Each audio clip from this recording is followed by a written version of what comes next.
Ryan Taft here from Impact 88. I'm excited to get a chance to speak to you today about one of my favorite topics in sales, follow-up.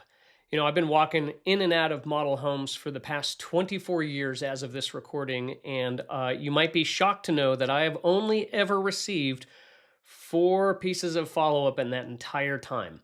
So that means there's a lot of low-hanging fruit here. And if you're watching this, you're an NterNow subscriber. And that means we're going to talk about following up with leads that maybe the average person doesn't follow up with. So we're going to dive into mindset. We're going to get into methodology. We're going to talk a little framework here today. But my hope for you is that coming out of this, that you do more than the average salesperson, which, by the way, is not going to be a lot needed. You just have to do the follow-up. You do that, you're already miles ahead. In fact, I'll tell you that bad follow-up is going to be better than no follow-up when it comes to the majority of leads. Why? Again, nobody's doing it. So let's dive right in and let's talk a little bit about the mindset of a lead. Now, I'm specifically going to be referring to leads that come in from someone who has toured a home without you and they did not come back into the sales office to see you. They went and saw the home and boom, they are gone. Here's what the average salesperson thinks. Well, that lead sucks, and then this thought hits them. Well, if they're interested, they'll come back. You know what? Let your competitors think that. That's fantastic because I'm going to tell you right now, that's a horrible strategy. Hope is not a good strategy. So instead, what we want to do is have the mindset that, you know what? That is a fantastic lead. I want you to think about it. On a Saturday morning, or any morning, pick any day, a couple does not wake up and have this conversation. Hey, hun, what do you want to do today? You want to go have breakfast? Oh, no, I don't want to do that. Do you want to go visit your mom? Oh, absolutely not. You know what we should do? What should we do? Let's go have an awkward moment where we give all of our details and all of our information to a salesperson who's then going to call us back. I've always wanted to do that. Let's do it. That's not how that goes down. You see, your person is really looking at a home because of one major reason. And it's the reason that they want to improve their life. I don't mean to be mean, but there's better things for them to do than to come see you and I on their one day off. Many things better. So the mindset has to be, you know what? They came here out of their way because they want to improve their life, but they don't want to engage a salesperson. That's probably why they didn't come back into the sales office, or they had something else going on. They had a breakfast, a lunch, an appointment, whatever it is. So we have to have the mindset, this is a hot lead, okay? So that means that we want to engage in follow-up, and if we're going to engage them in follow-up, we have to have some methodology behind it. Now, I'm going to tell you, if I was to ask you, in fact, in a classroom setting, what do you think the number one way that the average person, if they even do follow-up, what do you think the number one way they do that is? Any guess? Now, if you thought email, ding, ding, ding, what do we got for them, Johnny? You are 100% correct. That is the number one way that people follow up. But here's another question for you. What is the number one least effective method of follow-up? Any guesses? Anyone? Bueller? Anyone?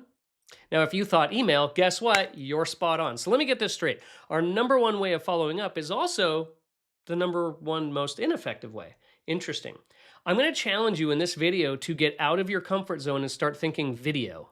Now, a lot of you have moved over to text, and I think that's the right move. But video does something that helps your buyer, particularly those that did not come back into your sales office after touring one of your homes through NterNow. What it does is it gives them a connection point. It gives them a face. It gives them a little bit of familiarity. So I want you to use video. And I want you to think about what you're transferring in that video. So for example, if you shoot a video that looks like this, hi, this is Ryan over at Tarrington Place. You came and visited one of our homes, and I just wanted to say thanks and come back. Like that's not going to do very much, right? That's as boring as could be. Now, it doesn't need to be like, woo, like you're freaking out over the video, but I want you to think of the fact that you are transferring emotion through a video. So you want to be thinking sincerity, you want to be thinking curiosity, and you want to be thinking gratefulness as you do that. In other words, don't be flat. So, video. Now let's talk a little bit about a framework that you can use when you shoot a video for this type of lead. Now, the very first thing I think you should do is have some form of appreciation for folks who come and spend any time looking at any offering that you have, right?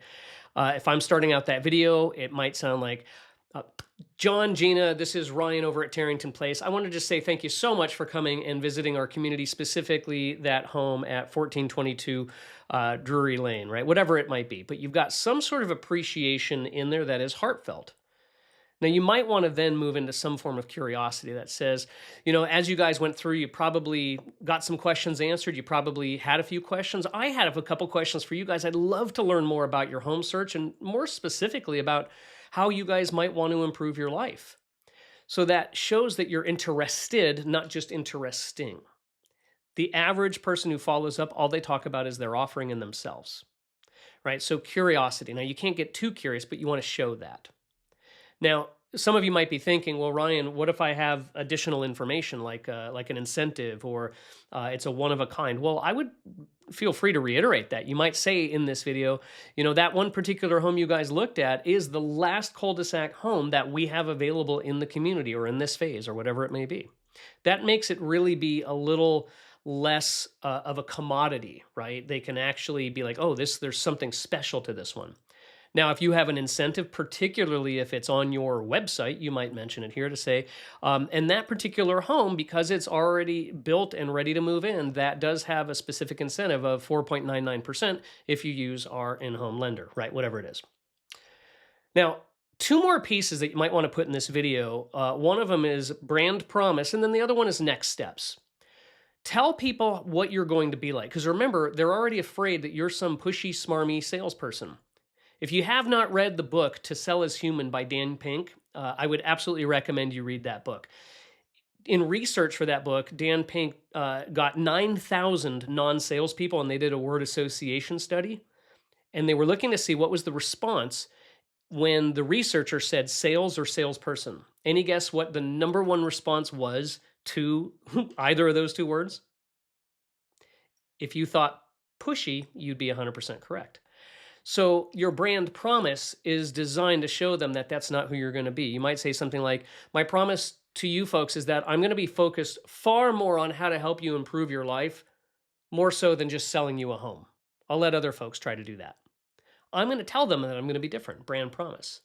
And then give them that next steps. Please reach back out to me at 555-1212 or email me at, ryan@buildercompany.com. Or just come into the office and chat. Whatever it might be, give them those next steps. You want to put a little bit of a call to action into this so that you can get something back.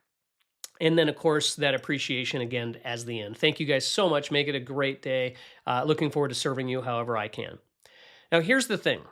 Let's get out of trainer land for a second and let's go to reality. Do you think that everybody's going to hit you back up from sending this to them?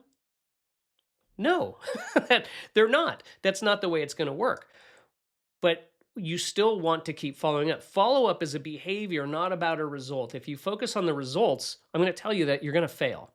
In fact, I can recall in the sales office every Friday, we used to have to fill out these oversized postcards. I mean, these suckers were as big as my head, man. They were giant. Not that my head's giant. I'm actually a small guy. But we had to fill these things out and send them every Friday. And after a while, I thought, why am I doing this? You know why I thought that?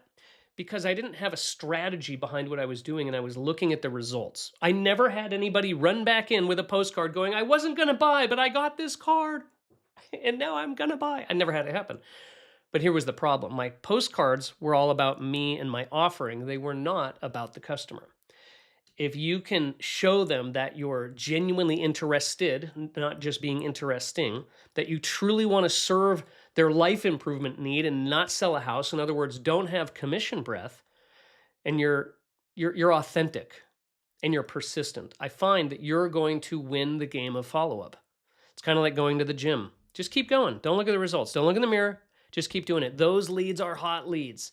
So with that, excited for you to get those incremental sales by following up, because if they came out to go look at a home, then they're interested in buying a home. Keep that in mind and go out and help people improve their lives.